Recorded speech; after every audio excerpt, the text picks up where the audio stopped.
नमस्कार, मैं Dalip Singh SK books के यूट्यूब चैनल पर आपका स्वागत करता हूं। आज हम बात करने वाले हैं हरियाणा स्टाफ सिलेक्शन कमीशन द्वारा आयोजित सीईटी ग्रुप डी के बारे में। अब इस भर्ती के लिए ये बुक दिखा रखी है SK books Haryana CET group D, और इधर ये पेपर सेट है, अभी 26 पेपर सेट है इसमें, तो यानी कि इनको पढ़ना बहुत ज़रूरी है। आज हम सामान्य विज्ञान में टॉपिक है हमारा रेडियोस्क्रियता, तो इस टॉपिक से रिलेटेड जो 15 इंपॉर्टेंट क्वेश्चन हैं उनकी बात करेंगे। तो भाई पहला क्वेश्चन है, रेडियोस्क्रियता की इकाई है। भाई रेडियोस्क्रियता क्या होती है कि कोई भी रेडियोएक्टिव पदार्थ है लगातार और अपने आप उसके नाभिक से विकिरण निकालता रहता है, तो वो प्रक्रिया क्या कहलाती है? रेडियोस्क्रियता या रेडियो एक्टिविटी कहलाती है। तो उसको मापने के लिए उसकी इकाई बनाई गई है। तो इकाई के लिए भाई उसकी इकाई क्यूरी भी है, बेकरल भी है और रदरफोर्ड भी है, यानी तीनों ही इसकी इकाई मानी जाती है। तो ऑप्शन कौन सा? डी ऑप्शन करेक्ट आंसर है भी यहाँ पर। लेकिन यदि चौथे ऑप्शन में होता कि भाई इनमें से कोई नहीं, तो फिर आंसर हमारा कौन सा? क्यूरी होता भाई, क्योंकि तीनों में से यदि आंसर उठाना है तो क्यूरी लेंगे, और तीनों ही डाल रखे हैं और चौथा सभी कह रहा है तो सभी आंसर कहना है। अब इन तीनों के विचार अलग अलग थे विघटनों की संख्या के बारे में कि भाई एक सेकंड में विघटनों की संख्या कितनी होती है। तो भाई जैसे क्यूरी ने बताया था कि भाई एक क्यूरी बराबर कितने विघटन प्रति सेकंड में विघटित होते हैं, तो इन्होंने कहा था कि 3.7 गुणा में 10 की पावर 7 विघटन प्रति सेकंड, इतना बताया था भाई कि भाई एक सेकंड में जो विघटनों की संख्या है वो इतनी होती है। इसी तरह बेकेरल ने भी बताया था, बेकेरल ने कहा था कि एक बेकेरल बराबर एक विघटन प्रति सेकंड होता है। इसी तरह भाई रदरफोर्ड ने भी विचार दिए थे कि भाई एक रदरफोर्ड बराबर 10 की पावर 6 विघटन प्रति सेकंड होता है। भाई तीनों के अलग अलग थे, लेकिन तीनों को ही इकाई के रूप में माना गया। तो इसीलिए ऑप्शन पे डिपेंड करता है कि भाई रेडियोस्क्रियता की इकाई पूछ रहा है और तीनों में किसी एक का जिक्र है तो कोई दिक्कत नहीं है, और इस तरह से बना रखे तो भी कोई दिक्कत नहीं है। लेकिन यदि चौथा ऑप्शन कह दिया इनमें से कोई नहीं, तो फिर आपको ध्यान रखना है क्यूरी को ज्यादा इंपॉर्टेंस देना है। भाई तीनों में से यदि आंसर उठाना है तो क्यूरी को ज्यादा इंपॉर्टेंस देना है, ध्यान रखोगे। तो इसका आंसर तो कौन सा? डी ऑप्शन था। नेक्स्ट क्वेश्चन है, कोई रेडियो एक्टिव पदार्थ क्षतिग्रस्त होने के बाद अंत में किसमें बदल जाता है? भाई रेडियोस्क्रियता में कह रहे थे कि उसके नाभिक से लगातार विकिरण निकलती रहती है, यानी वो धीरे धीरे क्षतिग्रस्त या कमजोर या डिसइंटीग्रेट होता रहता है। तो कह रहा है कि लास्ट में अंत में वो किस में बदल जाता है? शीशा में बदल जाता है भाई, शीशा या लेड कहोगे, संकेत क्या है? पीबी, इसमें बदल जाता है। इसमें बदलने के बाद उसके नाभिक से अपने आप विकिरण नहीं निकलती। क्यों? क्योंकि इसका नाभिक स्थायी होता है, स्टेबल होता है, लेड या शीशा का नाभिक, जिस कारण उसके नाभिक से अपने आप विकिरण नहीं निकलती। तो याद रखोगे कोई भी रेडियोएक्टिव पदार्थ है क्षतिग्रस्त होने के बाद अंत में किस में बदल जाएगा? शीशा में बदल जाता है। तो ए ऑप्शन करेक्ट आंसर है यहाँ पर। अब रेडियम है, रेडियम के बारे में ध्यान रखोगे कि भाई इसे जीवन रक्षक के रूप में जाना जाता है। इसी तरह सोना है भी, इसमें सबसे अधिक तन्यता का गुण पाया जाता है। इसी तरह भी चांदी में भी ध्यान रखोगे कि भाई इसमें सबसे अधिक विद्युत चालकता होती है, तो इनको भी ध्यान रखना है। नेक्स्ट क्वेश्चन है, रेडियोस्क्रियता मापने वाला यंत्र कौन सा है? भाई अभी बातचीत कर रहे थे एक क्यूरी बराबर विघटनों की संख्या, एक बेकेरल बराबर विघटनों की संख्या, या एक रदरफोर्ड बराबर विघटनों की संख्या। तो वो किसके द्वारा यंत्र है जो रेडियोस्क्रियता को मापता है? तो वो कौन सा यंत्र है भाई? GM counter. A option correct answer है कि गीगर मुल्लर काउंटर जो रेडियोस्क्रियता को मापने वाला यंत्र है। अब इसी तरह बी में दिखा रखा है पेरिस्कोप। ये ऐसा यंत्र है जो आंख के तल से ऊपर की वस्तुओं को देखने के काम आता है, तो वो कौन सा? पेरिस्कोप कहलाता है भाई। इसी तरह टेलीस्कोप है, हिंदी में दूरदर्शी कहेंगे, दूर की वस्तुओं को देखने के लिए काम आने वाला यंत्र टेलीस्कोप कहलाता है। इसमें दे रखा है भाई पाइरोमीटर, डी ऑप्शन में। उच्च तापमान को मापने वाला यंत्र पाइरोमीटर कहलाता है। जैसे सूर्य के तापमान को मापने के लिए किसका प्रयोग करते हैं? पाइरोमीटर का प्रयोग करते हैं। तो इसका आंसर तो ए ऑप्शन था भाई, जी से गिगर, एम से मुल्लर भी ध्यान रखोगे, गिगर मुल्लर, जी से गिगर और एम से मुल्लर फुल फॉर्म है इसके। तो जीएम काउंटर शॉर्ट फॉर्म में भी ध्यान रखोगे, ए ऑप्शन करेक्ट आंसर था। नेक्स्ट है परमाणु प्रतिक्रिया, जिसमें एक भारी नाभिक के लगभग बराबर लगभग द्रव्यमान के दो नाभिक में विभाजित हो जाता है, तो क्या कहलाता है? तो भी ये नाभिकीय विखंडन और नाभिकीय संलयन दो अभिक्रिया हैं। दोनों की परिभाषा ध्यान रखोगे। संलयन, संलयन का मतलब जुड़ना, यानी कि दो हल्के मिलकर एक भारी बनाएंगे तो वो नाभिकीय संलयन कहलाती है। इसी तरह से यदि एक परमाणु टूटकर दो में विभाजित हो रहा है, भाई बराबर में या उनसे हल्के में भी कह सकते हैं कि एक भारी परमाणु टूटकर दो हल्के परमाणुओं में विभाजित हो रहा है, तो वो क्या कहलाता है? नाभिकीय विखंडन। तो यहां पर एक परमाणु टूटकर दो में विभाजित हो रहा है तो क्या कहलाएगा? नाभिकीय विखंडन, बी ऑप्शन करेक्ट आंसर है। भाई परिभाषा नाम से पता लग रहा है, विखंडन, बिखरना, यानी एक से अधिक में टूटना, तो वो नाभिकीय विखंडन कहलाती है। और नाभिकीय संलयन, जुड़ना, कि दो हल्के परमाणु मिलकर एक भारी परमाणु का निर्माण करते हैं, तो वो नाभिकीय संलयन कहलाती है, न्यूक्लियर फ्यूजन कहलाती है। इंग्लिश का वर्ड जरूर ध्यान रखोगे दोनों का।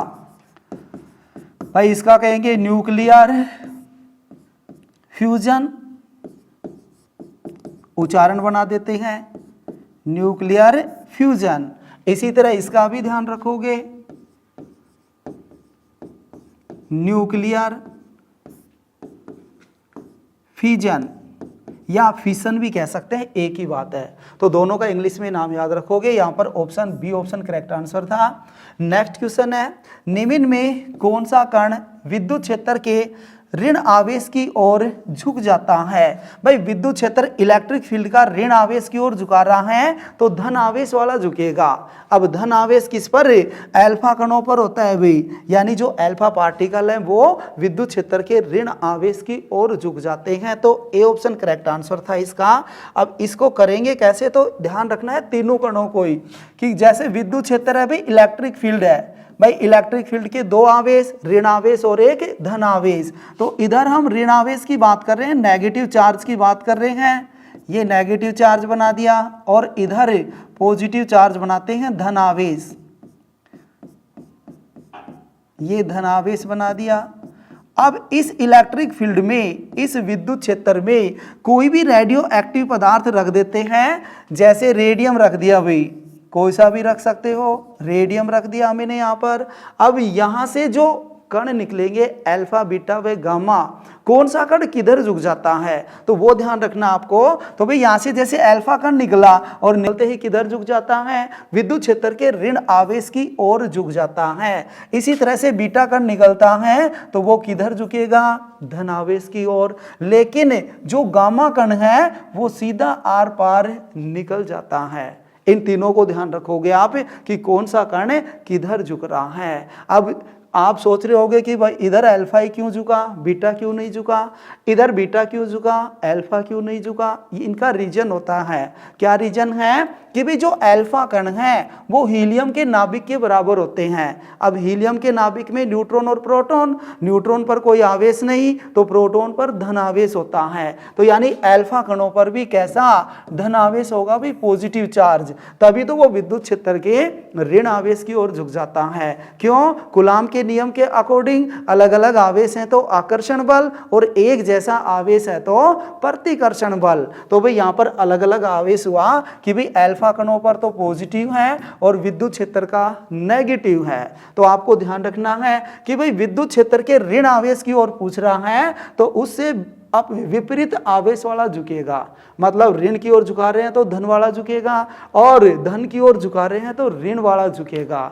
तो जो बीटा कण है वो इलेक्ट्रॉन के बराबर होते हैं भाई, किसके बराबर? इलेक्ट्रॉन के बराबर। अब इलेक्ट्रॉन पर कैसा चार्ज? नेगेटिव चार्ज होता है, ऋण आवेश होता है। तो बीटा कणों पर भी कैसा? ऋण आवेश होता है। कई बार क्वेश्चन पूछ लेते हैं कि निम्न में से कौन सा बीटा कण है, ऑप्शन दे देते हैं इलेक्ट्रॉन, प्रोटॉन, न्यूट्रॉन, इनमें से कोई नहीं। तो भाई बीटा कण इलेक्ट्रॉन ही होते हैं, इलेक्ट्रॉन के बराबर होते हैं। अब इलेक्ट्रॉन पर ऋण आवेश तो बीटा कणों पर ऋण आवेश, जिस वजह से बीटा कण विद्युत क्षेत्र के धन आवेश की ओर झुक जाते हैं। लेकिन गामा कणों पर कोई चार्ज नहीं होता, उदासीन होते हैं, जिस कारण इन पर विद्युत क्षेत्र या चुंबकीय क्षेत्र का कोई प्रभाव नहीं पड़ता। यानी इस प्रकार के क्षेत्र में ये कण सीधे आर पार निकल जाते हैं। तो तीनों इंपॉर्टेंट पॉइंट है ये कि कौन सा कण किधर झुकता है और क्यों झुकता है। दूसरी बात, कौन से कण पर कैसा आवेश है वो भी ध्यान रखोगे।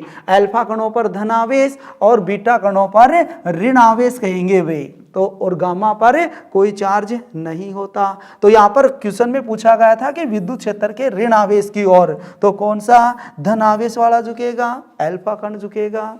ए ऑप्शन करेक्ट आंसर था भाई। नेक्स्ट है, किसी रेडियो सक्रिय पदार्थ से अल्फा कण निकलने पर उसके परमाणु क्रमांक तथा परमाणु भार पर क्या प्रभाव पड़ता है? भाई कोई भी रेडियो एक्टिव पदार्थ है, वहां से अल्फा, बीटा और गामा कण निकलते हैं। तो अल्फा कण निकलता है तो परमाणु क्रमांक घट जाता है और परमाणु भार भी घट जाता है। तो यहाँ पर दोनों ही घटेंगे।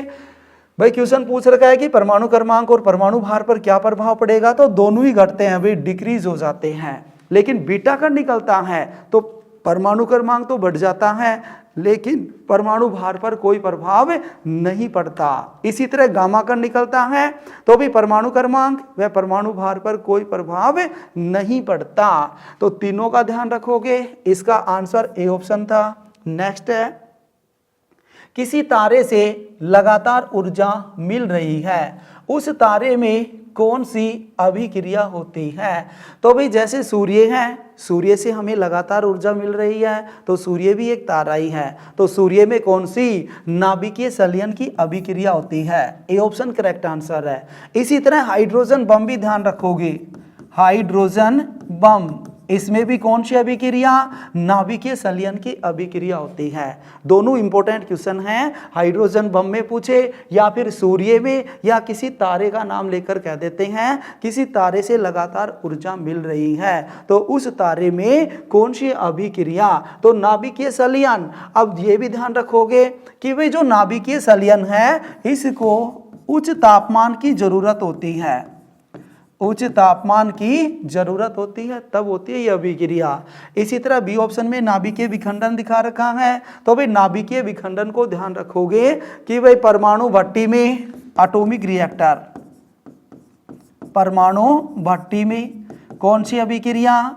नाभिकीय विखंडन। इसी तरह परमाणु बम में भी, परमाणु बम, एटम बम में भी कौन सी अभिक्रिया? नाभिकीय विखंडन कहलाती है। अब इन दोनों के लिए जैसे संलयन में हमने बताया था कि भाई दो हल्के परमाणु मिलकर एक भारी परमाणु का निर्माण करते रहते हैं, तो वो अभिक्रिया नाभिकीय संलयन। तो भाई यहाँ पर दो ड्यूटेरियम लेंगे और यहाँ से हीलियम बनता रहेगा और प्लस में ऊर्जा निकलती है, तो ये अभिक्रिया कौन सी? नाभिकीय संलयन होती है। इसी तरह विखंडन को भी ध्यान रखोगे कि भाई यूरेनियम है 92-235, यदि इस पर हम न्यूट्रॉन की टक्कर करवाते हैं तो ये भी दो भागों में टूट जाता है। किस किस में? बेरियम 56-141 और क्रिप्टॉन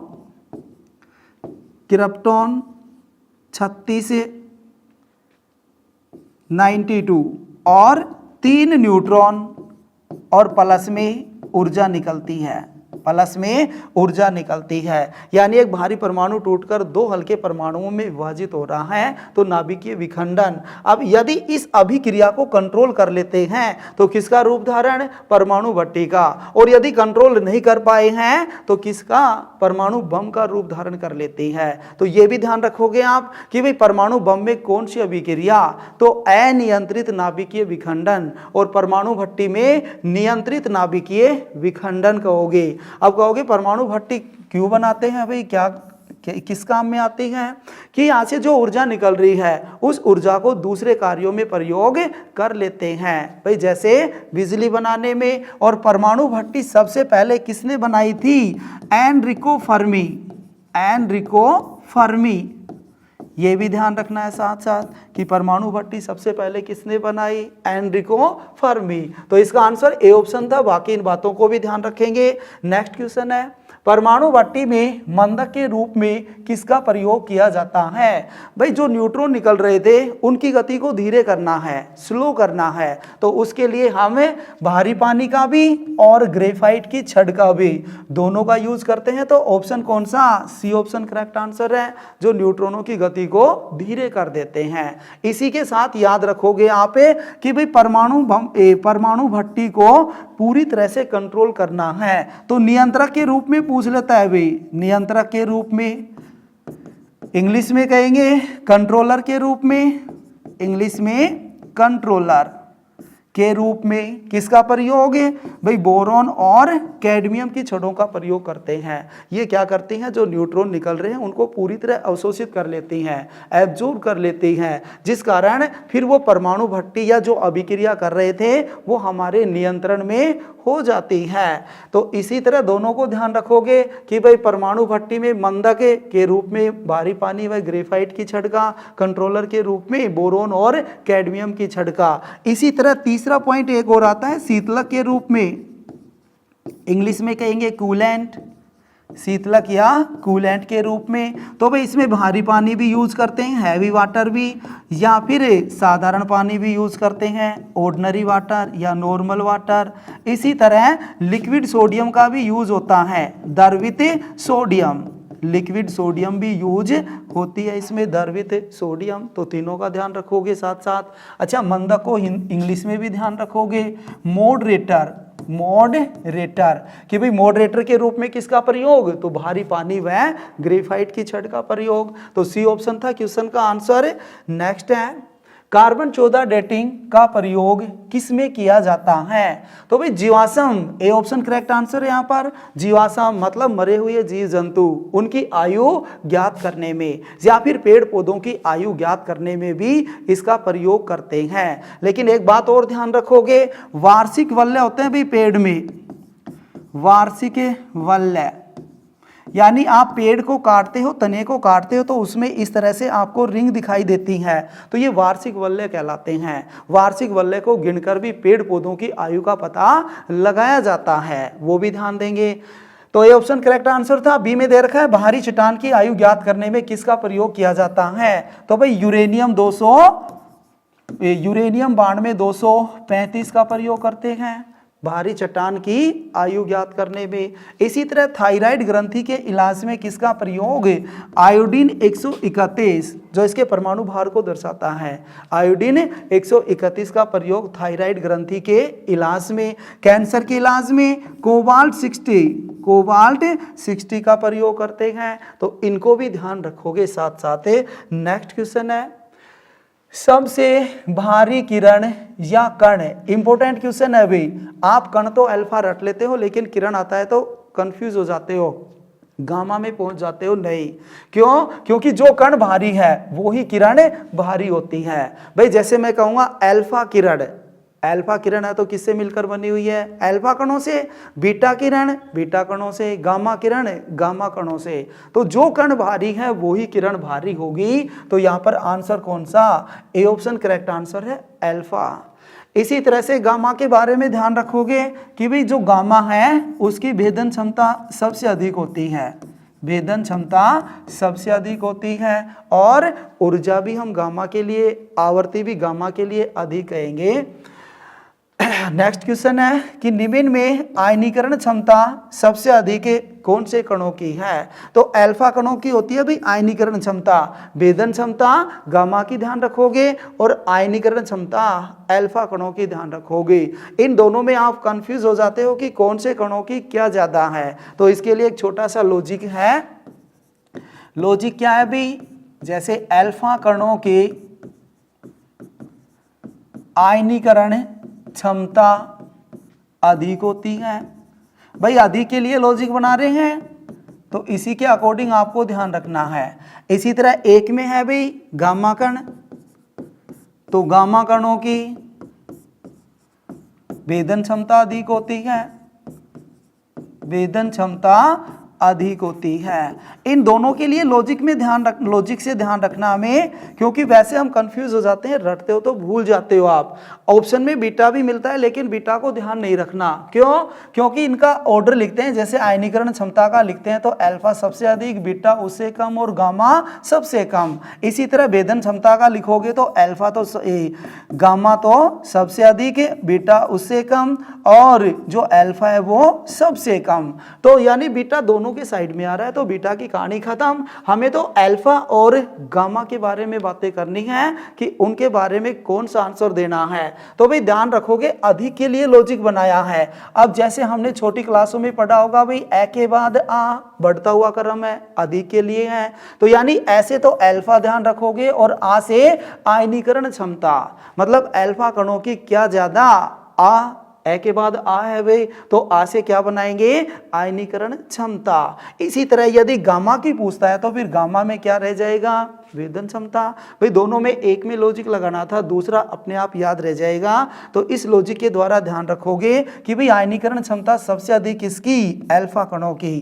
क्या होती है आयनीकरण क्षमता, आयनाइजेशन पावर कहेंगे इंग्लिश में, यानी कोई भी गैसीय एटम है उसकी बाह्य कक्षा से एक इलेक्ट्रॉन निकालने के लिए आवश्यक ऊर्जा क्या कहलाती है, आयनीकरण क्षमता कहलाती है। तो ए ऑप्शन करेक्ट आंसर था यहाँ पर। नेक्स्ट क्वेश्चन है सबसे घातक कण, घातक का मतलब भाई वेदन क्षमता सबसे ज्यादा कौन से की, तो वेदन क्षमता गामा कणों की होती है भाई, ऊर्जा भी गामा की और आवर्ती भी गामा की। अल्फा के बारे में भारी कण कहेंगे और आयनीकरण क्षमता कहेंगे।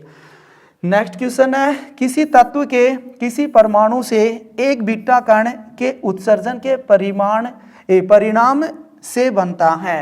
भाई कोई भी रेडियोएक्टिव पदार्थ है, यदि वहां पर बीटा कण निकल रहा है तो परमाणु क्रमांक तो बढ़ जाता है लेकिन परमाणु भार पर कोई प्रभाव नहीं पड़ता।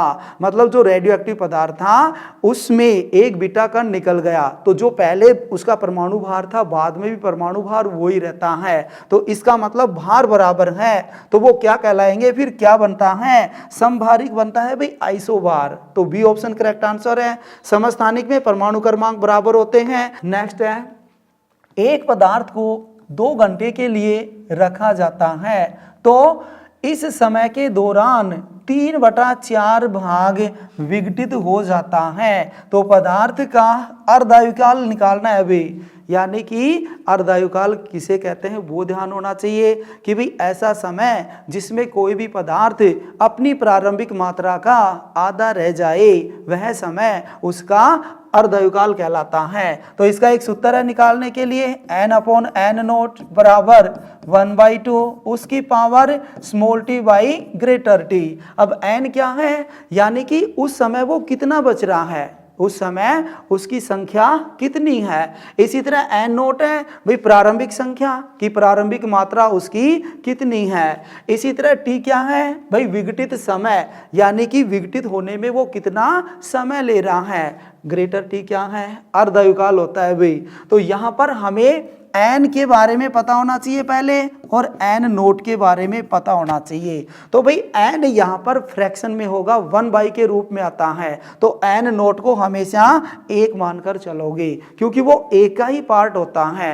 भाई जैसे इन्होंने कह रहा है कि 2 घंटे के लिए रखा तो उस समय कितना भाग जा चुका, 3/4 जा चुका, तो यानी प्रेजेंट उस टाइम पर फिर कितना बचा, टोटल 1 था, 1 में से क्या करेंगे, जितना जा चुका उसको घटा दोगे। तो यहाँ पर घटाएंगे तो एलसीएम लेंगे, 4 - 3 एलसीएम 4 है तो 1/4 भाग उस समय बच गया वो, यानी कि n का मान 1/4 आ जाता है। तो ये एक का ही पार्ट बचा हुआ है, तो इसका मतलब n0 क्या था, 1 था भाई, पूर्ण 1 था, तो 1 का इतना भाग बच गया और इतना विघटित हो गया, तो उसका अर्धायुकाल पूछा हमारे से, तो रख देते हैं यहाँ पर मान कि भाई n क्या है, 1/4 है, n0 1 ही है तो 1 से भाग करो या गुणा करो कोई फर्क नहीं पड़ता, बराबर 1/2 उसकी पावर स्मॉल t क्या है, विघटित समय है भाई, कितना कितना 2 है, बटे में ग्रेटर टी है भाई उसकी पावर। अब इसको देखो आधार 1/2 है तो इधर भी 1/2 बना सकते हैं। 1/2 उसकी पावर 2 हो जाएगी बराबर 1/2 उसकी पावर है 2 बटे ग्रेटर टी। आधार एक जैसा है तो पावर भी बराबर होती है। तो यहां से हम कह सकते हैं कि भाई 2 बराबर होगा किसके, 2 बटे टी के। हमें तो टी चाहिए था भाई, अर्धायुकाल चाहिए, बड़ा टी चाहिए। टी को इधर लेके जा रहा हूं तो 2 को इधर भेजूंगा, यानी आप 2 को इधर भेज रहे हो तो क्या, यानी कि 2/2 कितना, 1 आंसर आएगा भाई 1। अब 1 क्या आ गया, जो समय का मात्रक हमें दिया हुआ है घंटे में तो 1 घंटा ही आएगा। लेकिन यदि वो ऑप्शन में भाई घंटे का जिक्र नहीं कर रखा, मिनट का जिक्र कर रखा है, 60 मिनट, 120 मिनट, 30 मिनट, 40 मिनट, तो फिर आप घंटे का मिनट बना लोगे। तो इसका आंसर कौन सा, बी ऑप्शन करेक्ट आंसर है भाई। नेक्स्ट क्वेश्चन है, ड्यूटेरियम में होते हैं। तो सबसे पहले ड्यूटेरियम के बारे में पता होना चाहिए कि भाई ड्यूटेरियम क्या है। तो ड्यूटेरियम 1H2 होता है भाई, जिसको हम डी से भी लिख सकते हैं। तो यहाँ पर देखोगे आप कि भाई क्या होते हैं इसमें, तो भाई यहाँ पर न्यूट्रॉनों की संख्या 1 आएगी और प्रोटॉन भी कितने, 1, इलेक्ट्रॉन भी कितने, 1 है। तो ऑप्शन के अकॉर्डिंग आंसर उठाओगे, 2 प्रोटॉन नहीं, 2 प्रोटॉन नहीं, 1 प्रोटॉन 1 न्यूट्रॉन, तो सी ऑप्शन करेक्ट आंसर है भाई। कौन सा, सी ऑप्शन करेक्ट आंसर है। इस तरह से हमने ये 15 क्वेश्चन इस टॉपिक से रिलेटेड कंप्लीट किए। Shri Krishna coaching centre Haryana CET group D 2023 की ऑफलाइन कोचिंग के नए बैच आरंभ हैं। अधिक जानकारी के लिए आप ये नंबर हैं, इन पर संपर्क करोगे। नंबर है भाई 9812015967। इस एग्जाम के लिए एसके बुक्स सभी शॉप्स पर और ऑनलाइन भी अवेलेबल हैं। अगर आप ऑनलाइन लेना चाहते हैं तो उसका लिंक डिस्क्रिप्शन बॉक्स में अवेलेबल है। इस चैनल पर हम इस भर्ती और अन्य सभी भर्तियों से संबंधित इम्पोर्टेंट जानकारी और स्टडी मटेरियल भी उपलब्ध कराते रहेंगे। तो इस वीडियो को लाइक कीजिए और चैनल को सब्सक्राइब कीजिए और अपने दोस्तों के साथ शेयर भी कीजिए। मिलते हैं अगले वीडियो में। जय हिंद।